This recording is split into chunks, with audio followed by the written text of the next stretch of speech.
Hello everybody, అందరికీ నమస్కారం. మోకాళ్ళ నొప్పులు లేని వాళ్ళు లేరు, ఏ జాయింట్ పెయిన్ లేకుండా ఇంకా ఆరోగ్యంగా సంతోషంగా ఉన్నామని చెప్పేవాళ్ళు ఈ రోజుల్లో ప్రాబబులీ అసలు చాలా ఫ్రీక్వెంట్గా మనకు ఎదురవుతూ కనిపిస్తూ ఉండొచ్చు. Whole of them started believing that yes, PRP is a solution for any kind of pain అని. సో ఇదే అంశానికి సంబంధించి ఆ జర్నీ ప్రాసెస్ ఎలా సాగిందంటే, గొప్ప గొప్ప వాళ్ళు, పెద్ద పెద్ద ఆర్థోపెడిషన్ డాక్టర్లు అందరూ కూడా పిఆర్పికి వ్యతిరేకించిన వాళ్ళు at least today they started PRP practising in their own clinics. So ఇదే నేపథ్యంలో పిఆర్పి గురించి ఇంకాసినన్ని డౌట్స్, ఇంకేమన్నా చిన్న చిన్న భయాలు ఉంటే వాటిని తొలగించే ప్రాసెస్లోనే ఇంటర్వ్యూ చేయడం జరుగుతుంది. నేనున్నాను, నాతో పాటు ఎపివన్ హాస్పిటల్స్ నుంచి డాక్టర్ సుధీర్ గారు ఉన్నారు. మీ అందరికీ చాలా చాలా చాలా బాగా సుపరిచయులు.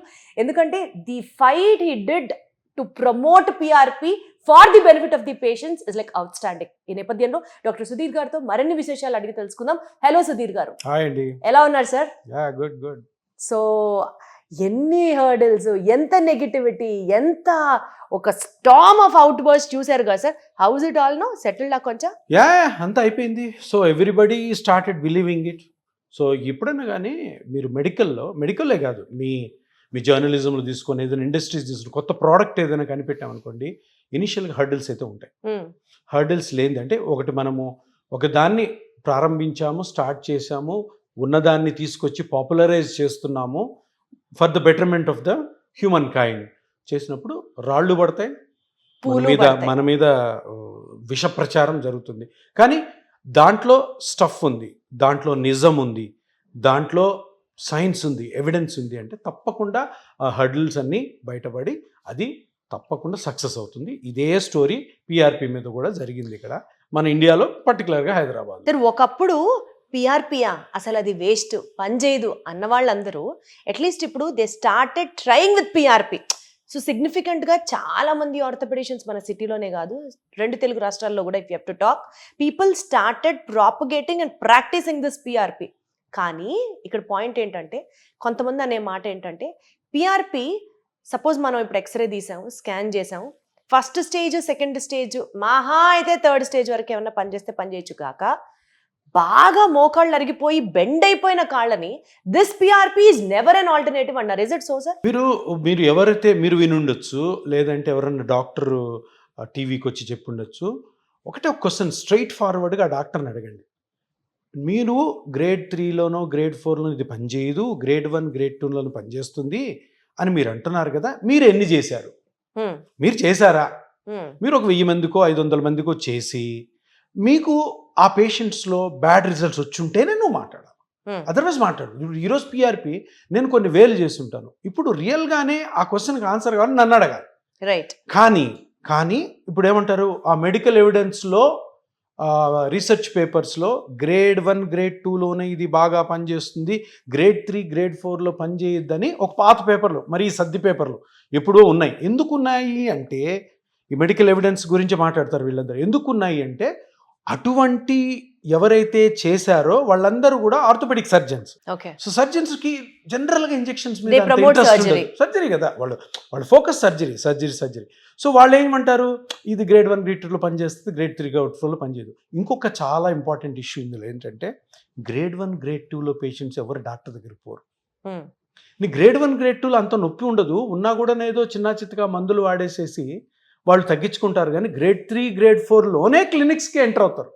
సో నువ్వు పిఆర్పి మీద ఏదైనా రీసెర్చ్ జరిగి గ్రేడ్ 3 గ్రేడ్ 4లో ఇది పని చెయ్యదు అని చెప్పాలి అంటే నీ దగ్గర పేషెంట్ రావాలి కదా. గ్రేడ్ 1 గ్రేడ్ 2లో పేషెంట్ డాక్టర్ దగ్గర పోరు, చిన్న చిన్న ఎక్సర్సైజ్లు టాబ్లెట్స్ వాడతారు. సో ఇప్పటి వరకు మేము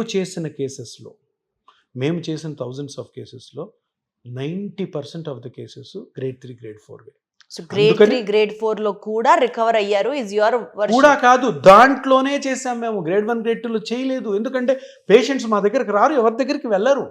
గ్రేడ్ 1 గ్రేడ్ 2లో పెయిన్ ఉండదు. గ్రేడ్ 1 లేదు, మైల్డ్గా ఏదో పెయిన్ ఉంటుంది, వాళ్ళు ఎక్సర్సైజ్తో టాబ్లెట్స్తో, లేదు డాక్టర్ దగ్గరికి వెళ్ళి కొంచెం ఉంచారు పెయిన్ అంటే ఈ టాబ్లెట్లు వాడంటారు. సో ప్రాక్టికల్ సినారియో చెప్తున్నాను నేను. సో అందుకనే కామెంటింగ్ దట్ గ్రేడ్ 1 గ్రేడ్ 2లోనో ఇది పనిచేస్తుంది అనేది పెద్ద అబద్ధం.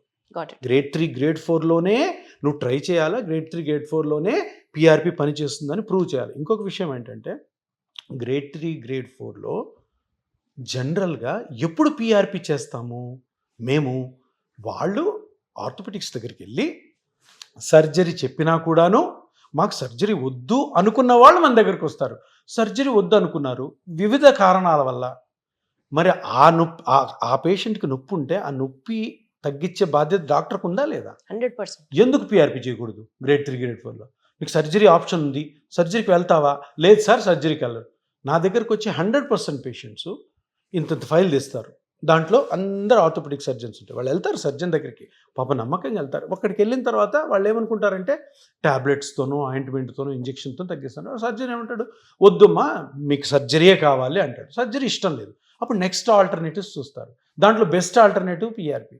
అప్పుడు నా దగ్గరకు వస్తారు. ఇప్పుడు నేను గ్రేడ్ 3 గ్రేడ్ 4లో నువ్వు సర్జరీ వద్దన్నావు, కానీ సర్జరీకి పుష్ చేయకూడదు, అది క్రైమ్ కూడా అవుతుంది. తప్పకుండా నాన్ సర్జికల్ ట్రీట్మెంట్ అయినటువంటి పిఆర్పి లేదా ఇతరత్ర అంటే ఇప్పుడు ఏమంటారు సార్, ఇప్పుడు ఒక పేషెంట్ సర్జరీ ఆప్ట్ చేసుకోకపోతే we have an option as PRP అంటున్నారా? 100%. Or do you believe PRP is an alternative for surgery అంటున్నారా? దీనికి కరెక్ట్ ఆన్సర్ ఏంటంటే అన్ని ఆర్థోపెడిక్ బుక్స్లో మీరు ఎక్కడైనా చదవండి, arthroplasty or knee replacement surgery only should be done when all the non surgical modules get exhausted. అంటే నాన్ సర్జికల్గా ఏ ట్రీట్మెంట్స్ అయితే అప్రూవల్లో ఉన్నాయో అవన్నీ మీరు ట్రై చేసి అది తగ్గనప్పుడే నువ్వు ఆపరేషన్కి వెళ్ళాలి. ఇప్పుడు ఏది తీసుకోవాలి ఫస్ట్? 100%. ఇది చేయండి. మేమేమంటాం, అందరూ చేయండి, ఆర్థోపెడిషియన్స్ కూడా చేయండి. ఇది ఎవరి కోసం? ప్రజల కోసం. ఎవరైతే నొప్పితున్నారో పిఆర్పి కరెక్ట్ పద్ధతిలో చేయండి. కాని పక్షంలో అన్ని ట్రై చేసిన తర్వాత అప్పుడు ఆపరేషన్ ఉంది. ఆపరేషన్ మేమే వద్దనం, తప్పకుండా ఆపరేషన్ పోవాలి. నా దగ్గరికి వస్తారు ఒక 10% కొంతమంది పిఆర్పి తీసుకున్నాక తగ్గదు, తప్పకుండా సర్జికల్ ఆప్షన్ ఇస్తాం. కానీ ఫస్ట్ ఇది ట్రై చేయాలి. ఒకవేళ పేషెంట్ నాకు ఇష్టం లేదు సర్జరీ అన్న గ్రేడ్ 4లో అయినా కూడా ఇది చేసుకోవచ్చు. అది పేషెంట్ ఆప్షన్, నా ఆప్షన్ కాదు, సర్జన్ ఆప్షన్ కాదు. తప్పకుండా చేసుకోవచ్చు. ఎందుకంటే దీంతో చాలా మంచి రిజల్ట్ ఉంటుంది. దీంతో కాంప్లికేషన్ సైడ్ ఎఫెక్ట్స్ ఉండవు. Sir, American academy of orthopaedic surgeons, American academy of orthopaedic surgeons వీళ్ళు ఒక జర్నల్ పబ్లిష్ చేశారు stating PRP treatments are inconclusive అని. అంటే దానివల్ల తగ్గదు, మీకు తాత్కాలికంగా టెంపరీగా ఇంప్రూవ్మెంట్ వస్తే రావచ్చు గాక. That's not a conclusive statement or treatment for knee pains or whatever pains in that matter.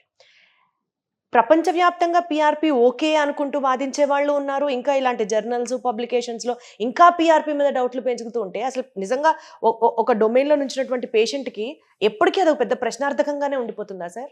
అంటే ఇప్పుడు దీనికి చాలా కారణాలు ఉన్నాయి. అమెరికన్ అసోసియేషన్ ఏదైతే ఉన్నారో మీరు చెప్పారో అది ఏమి it doesn't say that it's mandatory. అంటే తప్పకుండా దీనికి కన్క్లూజన్ లేదు అని లేదు. It's a guide line.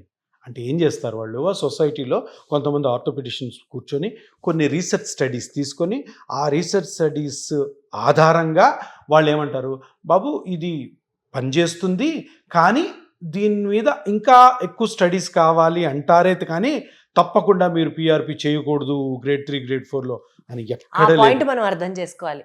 Inconclusive అన్నారు కదా అంటే మళ్ళీ డౌట్లు ఇన్కన్క్లూజివ్ అంటే మీరు చేయకూడదని కాదు, రైట్. వాళ్ళ స్టడీ ప్రకారం కొంతమంది 500 మంది 1000 మంది వాళ్ళ స్టడీ ప్రకారం వాళ్ళు అనుకున్న వాళ్ళ ఒపీనియన్ని వ్యక్తపరిచారు. ఇంకొక స్టోరీ చెప్తాను. ఆ స్టేట్మెంట్కి అగెయిన్స్ట్గా పిఆర్పి చాలా బాగా పనిచేస్తాను కొన్ని వేల స్టడీస్ ఉన్నాయి, అవి బయటికి తీసుకురారు. ఎందుకు? దానికి రీజన్స్ వేరే ఉన్నాయి. సో ఏ స్టడీస్ అయితే ఫేవరబుల్గా ఉన్నాయో వాటికి బయటికి తీసుకురారు. ఇప్పుడు మేము చేసింది ఏంటంటే ఈ 2-3 ఇయర్స్లో మొత్తం ఎవిడెన్స్ కలెక్ట్ చేస్తే దగ్గర 12,500 పాజిటివ్ రీసెర్చ్ పేపర్స్ పిఆర్పికి ప్రోగా ఉన్నాయి. అంటే పిఆర్పి చేసుకోవచ్చు, పిఆర్పితో హ్యాపీగా ఆపరేషన్ పోస్ట్పోన్ చేయొచ్చు, ఆపరేషన్ వద్దనుకున్న వాళ్ళు అందరూ కూడా పిఆర్పికి రావచ్చు అన్న పేపర్లు అన్నీ కూడా రీసెర్చ్. ఎందుకంటే మాకు అవసరం పడింది కాబట్టి మొత్తం వరల్డ్ అంతా సెర్చ్ చేసాం. అంటే అప్పుడు నా ప్రాక్టీస్లో నాకు ఇంకా స్ట్రెంగ్త్ వచ్చింది, నాకు ఇంకా బలం వచ్చింది. అరే ఇంకా మనం దీన్ని ప్రాపగాండా చేయొచ్చు, ఇంకా మంచిగా ప్రాక్టీస్ చేయొచ్చు. అంటే is there any condition where PRP చాలా సార్లు చేసి ఇంకా స్టిల్ ఇంప్రూవ్మెంట్ లేదు, ఇప్పుడు ఆపరేషన్ మాత్రమే గతి అనుకున్న సందర్భాలు ఉన్నాయా సార్? చాలా తక్కువ ఉంటాయి. అంటే ఇవి ఎప్పుడు ఉంటాయంటే పేషెంట్ మనము చెప్పినటువంటి precautions do's and don'ts follow కానప్పుడు. ఓకే. ఇప్పుడు ఎలా ఉంటుందంటే అమ్మ, మోకాలు నొప్పి వచ్చింది, మోకాలు నొప్పికి గల కారణము గుజ్జు అరిగింది, గుజ్జు అరగడం వల్ల కారణం ఉంది కాబట్టి గుజ్జుని మనం పెంచితే, గుజ్జును రీమోడల్ చేస్తే మీ నొప్పి తగ్గుతుంది. గుజ్జును రీమోడల్ చేసిన తర్వాత గుజ్జును కాపాడుకోవాలి, ప్రొటెక్ట్ చేసుకోవాలి. కొంతమంది ఉద్యోగాల వల్ల, కొంతమంది వాళ్ళ యాక్టివిటీస్ వల్ల ఎవరైతే ఇది చెయ్యలేకపోతారో వాళ్ళలో చేంజెస్ చెప్తాము. వాళ్ళు కానీ చేంజెస్ బాగా చేసుకున్నారంటే బాగుంటుంది. కొంతమందిలో ఎప్పుడైతే వాళ్ళు చేయలేని పక్షంలో దీన్ని మళ్ళీ చెప్పి మళ్ళీ రిపీట్ చేయడం అన్నా లేదు, అప్పుడు మీరు మిగతా ఆల్టర్నేటివ్ ట్రీట్మెంట్స్ లైక్ సర్జరీకి వెళ్ళొచ్చు అని చెప్తాం. సో అంతేకాని ఎప్పుడైతే పిఆర్పితో పాటు జాగ్రత్తలు మీరు పాటిస్తున్నారు అంటే ఎక్కువ శాతం మంది మళ్ళీ నొప్పితో బాధపడే అవకాశాలు చాలా తక్కువ. Thank you so much sir, thank you. ఈ ఎపిసోడ్లో ఉన్న డౌట్లను పక్కన పెట్టేస్తే నాకు మీ దగ్గర నుంచి చాలా చాలా చాలా ఆనెస్ట్గా, I mean like salute sir మీకు అనిపించే మాట, మీ దగ్గర ట్రీట్మెంట్ తీసుకున్న వాళ్ళకి మళ్ళీ కనుక పెయిన్ వస్తే మీరు వాళ్ళకి ఫ్రీగా ట్రీట్మెంట్ చేస్తాం, కన్సల్టేషన్ కూడా తీసుకోకుండా అన్న మాట, it is like hats off to you sir. Thank you so much. Thank you. ఇంకొక ఎపిసోడ్లో డెఫినెట్లీ దీని గురించి ఇంకా డీటెయిల్గా కూడా మాట్లాడుకుందాం. థ్యాంక్ యూ సుధీర్ గారు.